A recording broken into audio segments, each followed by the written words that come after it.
Define cultural contact. Contact between peoples with different cultures, usually leading to a change in both systems. The effects of cultural contact are generally characterized under the rubric of acculturation, a term encompassing the changes in artifacts, customs, and beliefs that result from the cross-cultural interaction. Now we're done with the boring stuff. Let's move on to the slightly less boring stuff. Describe the background of the culture before cultural contact occurred. The year is 1528 AD.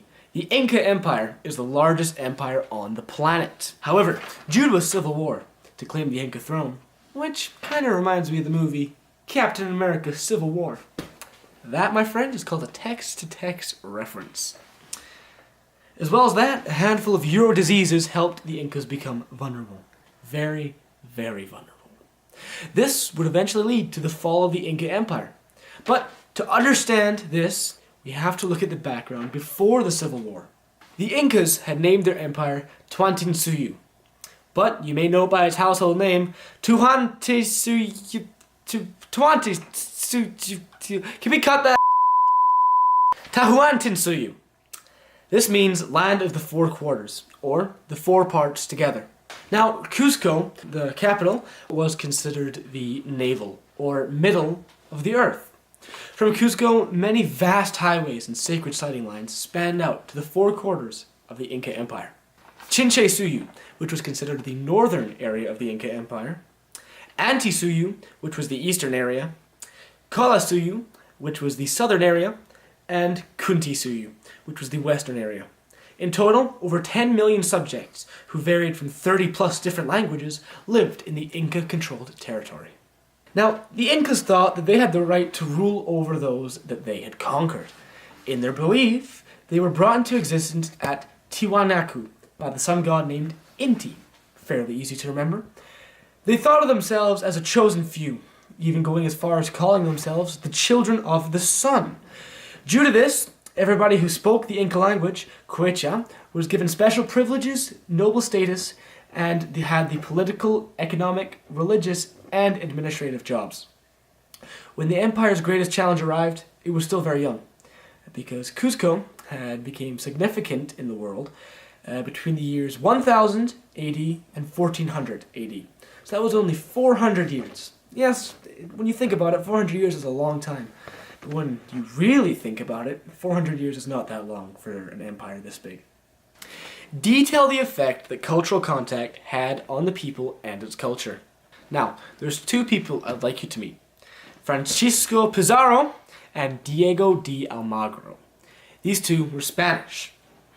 During the course of their life, they were inspired to search for the riches left behind during the Spanish versus Aztec fiasco. Now, these two men led a small group of adventurers. They were on two small merchant caravel ships, so they didn't have very much. They searched in Colombia and the Ecuadorian coast, did not find the gold they were after. Very sad for Pizarro and Diego de Almagro. Now, on the third of Pizarro's expeditions, he was beginning to get some serious self-doubt, as on his other two expeditions, he found nothing. Finally, in the year 1528, the expedition's captain was able to capture a raft just off the coast of what is now called South America, which happened to be full of treasure. This made the men reconsider, and they used the discovery as a means to acquire the rights to govern the new territory that Pizarro and his men would discover. With only 168 men with him, he began to work towards the Andes Mountains. He managed to conquer the Coaque River with only a small amount of men and stayed there waiting for more Spaniards to arrive. After the reinforcements arrived, he then had a total of 260 men, with 62 of those being cavalry. He then moved to Timbs. No, not the shoe, but the place, pillaging along the way and killing the natives of the land if they did not comply. They started to see signs of a fortunate civilization. One of these signs was well-built roads. Then they formed a settlement at San Miguel. By 1532, Pizarro was ready to make contact with this wealthy empire they had been seeing signs of. When the Spanish arrived in Peru, the Incas were already having a very bad time. They were having some political instability, and they weren't doing a very good job of integrating conquered states. Most of these states were only held under the rule through the means of military dominance and hostage-taking. Now, those two don't mix very well if you ask me. Hostages in this situation involved both people and sacred religious artifacts. When Pizarro finally arrived, he found the nation in a state of civil war, fighting over who would rule the nation. No, go! Go away! There will be no movie references here, thank you very much. Now, on top of all of that, there were many Incas already dying from European diseases that would decimate 50 to 90% of the population. 50 to 90%! I don't think I can even get that in my head right now. Like, that's a huge number. Like, when you consider even half. When half the population dies, half the population goes away. No more Marvel movie references. Go! Sorry. But on a more serious note, 50 to 90%. That's an insane number. I can't even comprehend that.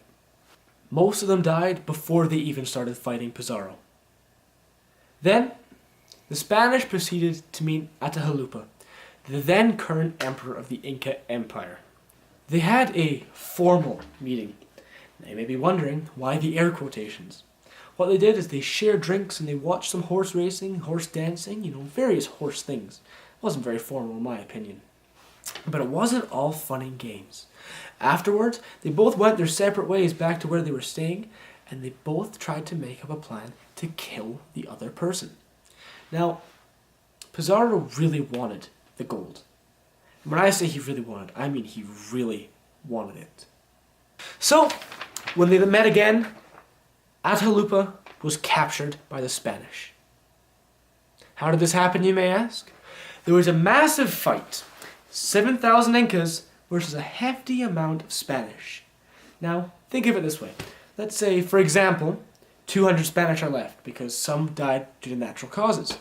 So you got 7,000 here, and you've got 200 here. You'd expect the 7,000 to win, right? Wrong. 99%, give or take, of those Incas died, and not one Spanish person was killed.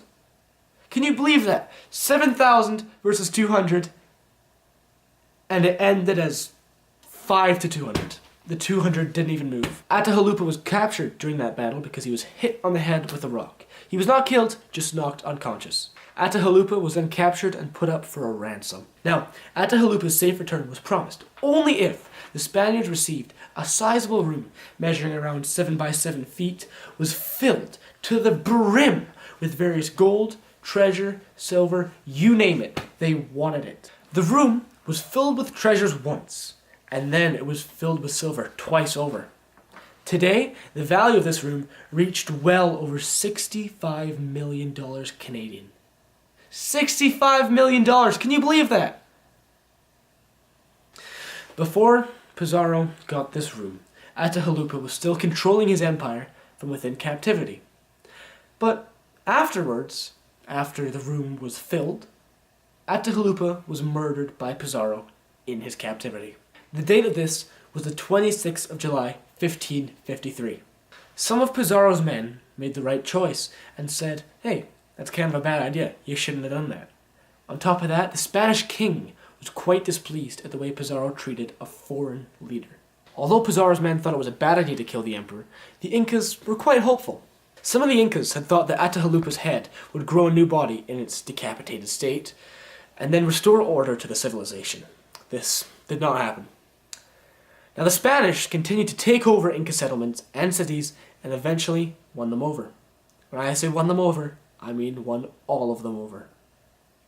The Inca population, or what little was left of it, was now left changed forever. After many failed attempts by the Incas to rehabilitate, the remaining Incas were wiped out due to disease and various other causes.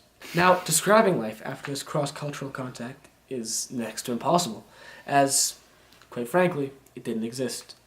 After this, 0 Incas remained. Life did not exist after this cross-cultural contact. Now, I will detail how the effect of cultural contact are felt years later, or there are still issues in the present day. What are the effects?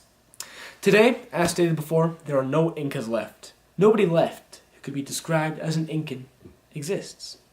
This is simply because, in order to be classified as an Incan, you had to be a part of that civilization that crumbled so long ago. Since the Spanish wiped out a group based on culture or ethics or just race, we call this cultural genocide. Aye. How are these effects being resolved? Well, currently, nothing. No, you heard me right. Nothing is happening. It's pretty sad. Nobody talks about this event much. In fact, I didn't even know this happened until we researched this project. Let me give you an example. What day did the Incan emperor die? Atahualpa. I'll give you a minute. No answer? That's right. The real answer, however, is the 26th of July, 1533. I don't blame you for not knowing this, as nobody talks about this event anymore. I fully believe light should be shed on this subject. I'm not asking the Spanish people to pay for what they've done, as it happened so long ago, but I'm just asking for remembrance. And perhaps the 26th of July every year could be named after Atahualpa. Detail what should have happened instead of what actually happened. Pizarro, along with his Spanish forces, wanted to claim some riches. The means were done horribly, however. I believe that Pizarro and his men should have just stayed away from the Inca territories. Yes, that would have meant no gold, but would he have died if he didn't have gold? The Spanish were drawn to the Incas by the lust of riches, and I believe that the Incas knew that. When Pizarro met the emperor of the Incas for the first time, the emperor immediately went to plan to kill Pizarro afterwards. Granted, Pizarro had the same idea, but that was just adding fuel to the fire. Here is what should have happened. It's very simple, actually. Pizarro should have just realized that you can't just take things without asking. I know, we all learned this when we were about 4 or 5 years old, didn't we? Yes, Pizarro's thirst for gold and riches may have been sated, but in doing so, he successfully wiped out an entire population.